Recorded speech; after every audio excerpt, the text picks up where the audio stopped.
Hello you guys, it's Grace, and today I have a reading vlog for y'all. I honestly think this might be my first reading vlog on this channel, and I'm very excited to have my first reading vlog be House of Sky and Breath by Sarah J Maas. Look at this thick book. I read the prologue last night. This book just came out yesterday on February 15th. We started out with a character that wasn't in the first book. Her name is Sophie, and she has a really unique power where she can harness electricity, it sounds like. Her and her brother both have the same power, and the prologue starts off with her going to rescue her brother. So I'm gonna go ahead and read chapter 1. I'm hoping that in this book we get some good, spicy Bryce and Hunt action.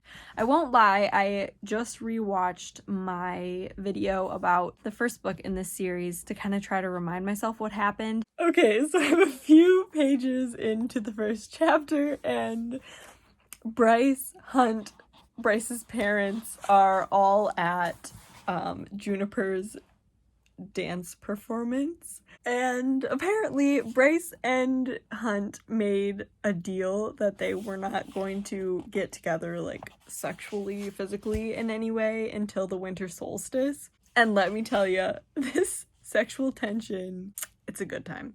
Okay, I just finished chapter 1 and I learned that Bryce has a star-shaped scar on her chest and at her sternum level. And it just started glowing randomly while they were at the dance orchestra thing. And Hunt had to cover it up with his hand to make sure it wasn't glowing and disturbing everyone. The long game may be a little painful. Yeah, not a ton happened that I feel the need to talk about in chapter 2. Just kind of waiting to see what happens with the Celestina person. Okay, chapter 3 was a wild ride. So it started out with Rune getting some action. Or rather, giving some action, I suppose. That was really cringe. A portal opened up, and now they are about ready to fight someone. And it says, a familiar golden-haired fey male strode out into the foyer, and I don't know who this could be, but I have a feeling shit's gonna hit the fan. Okay, so I just finished that chapter 4, and it got pretty crazy. So the blonde guy that entered Rune's place was named Cormac, and he's apparently Bryce's cousin, and also the crown prince of the Avalon Fae. And apparently he's also supposed to be engaged to Bryce, and they're supposed to be getting married, which is wild. Bryce just brushes it off, and her and Hunt just go home, and then they smell blood, and it just seems a little spooky, and then Ethan is just bleeding on their floor. So I'm kind of curious what's happening with that. Alrighty, so it is the next day. I decided to go to bed last night, and chapter 5 is from yet another perspective.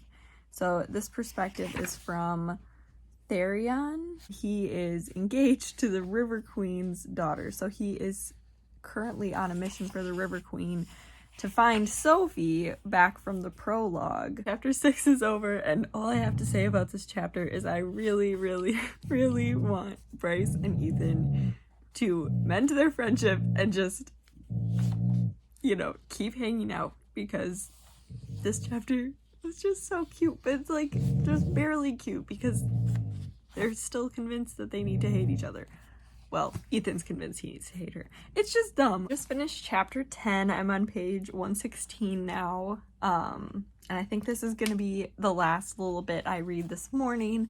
Hunt finally went to go meet the new governor, Celestina, and it turns out that some of the Sandriel's Triari is joining up with their group. Hunt already beat up Pollux, and they got in a fight and ended up in trouble.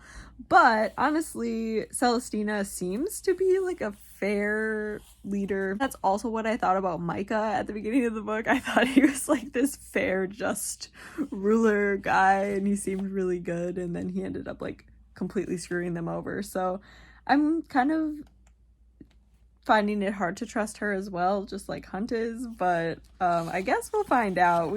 Okay, so I just finished chapter 16. It's been a few days. I haven't really been in the mood to read the past couple days, but I'm getting really into it tonight, and I just finished chapter 16, and we're getting more of Cormac, which is really interesting because he's just like a very fascinating character. Oh, him and Bryce, Hunt, Rune, all those folks are now talking about working together to find Sophie and Emil. Things are heating up. Alrighty, so I am on part 2. Just finished chapter 26. Bryce seems a little bit upset over looking at the footage of Danica and kind of wondering if there are more secrets about her, and she like goes off to the gym, and Hunt contemplates for a minute if he wants to stay and watch the Sunball game or follow after her, and he ends up following after her. Ethan is like, oh, Connor would have chosen the game, and Rune's like, oh yeah, I didn't realize it was a competition between the two, and then he asks which one Ethan would have chosen, and he says Bryce. So cute. I wanna know what happens with their friendship in this book, because I really, really like Ethan, and he deserves the world, and I want a book just about him.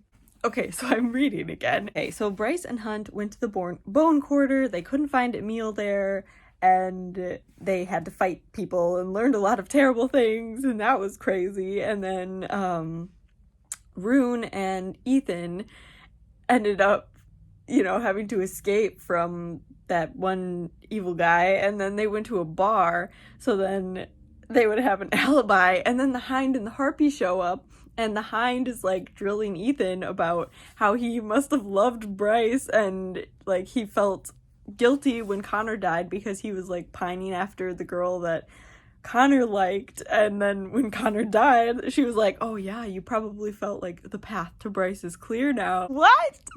And he got really amped up, and I love Ethan. I want endless happiness for him. Anyway, so now they're having a rebel meeting, and yeah.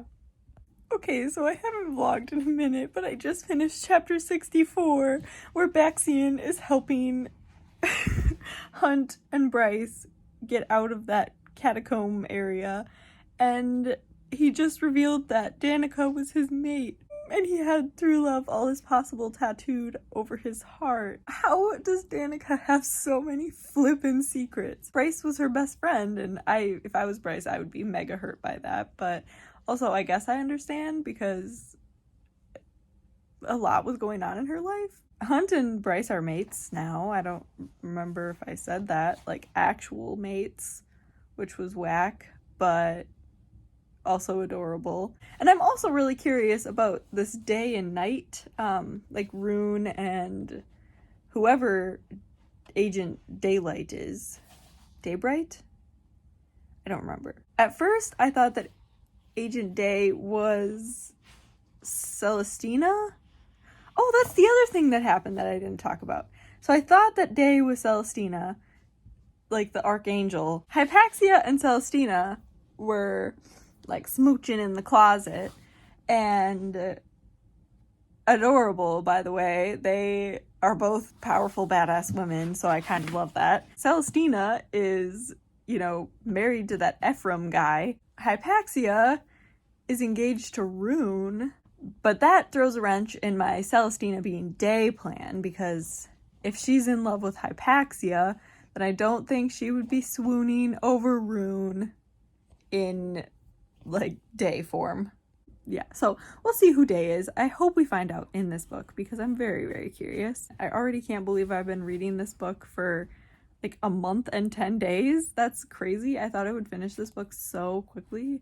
Okay, so I finished House of Sky and Breath just now, and I don't even know where to start. I had my phone in a different room while I was reading the last, 80 pages, so I didn't get to talk about them, but so much happened. We found out who Day was. She is the Hind, which is insane because they met at the fountain, And she totally, like, she's such a good spy! And Rune is upset because she's obviously a terrible person, or seems like a terrible person, but it's all, like, she has to act that way. And Bryce found out that the Asteri were, like, siphoning power from everyone in basically the galaxy to get their power and, like, be able to live forever. So if they just, like, stopped giving the Asteri power, they could overthrow them. They were captured. The whole squad was captured. Cormac died. Like, he blew himself up after this heart-to-heart with Rune about how they're gonna get to know each other better. And I was a little bit upset, honestly, because I thought Cormac's death deserved a little bit more oomph. And it was kind of just like, oh yeah, he got blown up. And then the book just moved on. And I was like, I'm sorry. Like, I was just starting to like Cormac, and you just kill him and don't even give him, like, a full page. Bryce tries to teleport to hell because Apollyon and, like, all the people in hell that said they were on their side actually are on their side, and were trying to take down the Asteri.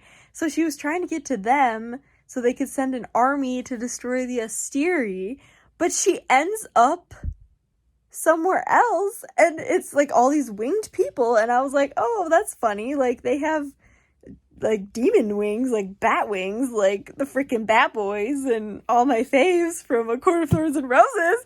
And then as I'm reading, I'm like, wait, short, dark-haired female. That sounds like Amryn.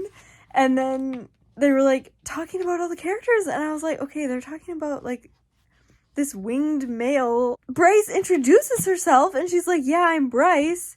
And the character responds, hello, Bryce Quinlan, my name is Rhysand. And I was like, what? This feels like a fever dream. Sorry, I dropped my phone and then accidentally stopped the video, but it's wild. Like, I can't even, it literally feels so weird. So Truth Teller, Asriel's, like, knife, seems to be related to the Star Sword in some way. So I don't know how she's gonna merge these two series. Can't decide how I feel about this plot twist. I really can't, because I love A Court of Thorns and Roses. It's amazing. And I know that obviously the Asteri are going to all these different worlds to take over stuff, but now I feel like I need to read ACOTAR, because, like, what... how does that relate?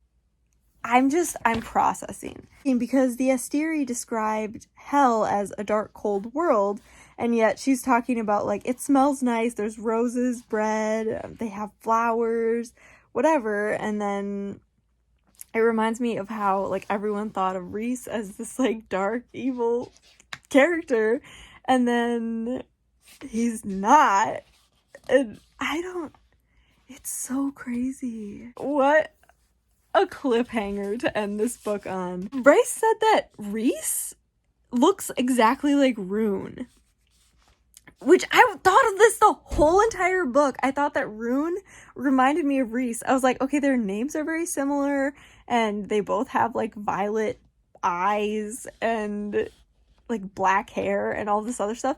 So I was like, it seems kind of similar. And then in the epilogue, we get Ethan at the astronomer's building. He gets a call from Flynn, and Flynn's like, you need to get over here, you need to hear what went down. And Ethan's like, I'm doing something.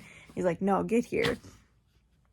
So Ethan basically, like, wakes up the wolf lady, and the last line, and then lids fluttering like the alpha fought for every inch towards awakening, the lost Fenrir opened her eyes. Also, this, like, made me think too, because we learned that the wolves are a type of fae. So that made me think of, in ACOTAR, how, like, the wolf that Farah originally killed was fae and was a shapeshifter, and, like, wondering if that's related at all and if we're gonna get more information about it. So this was a plot twist.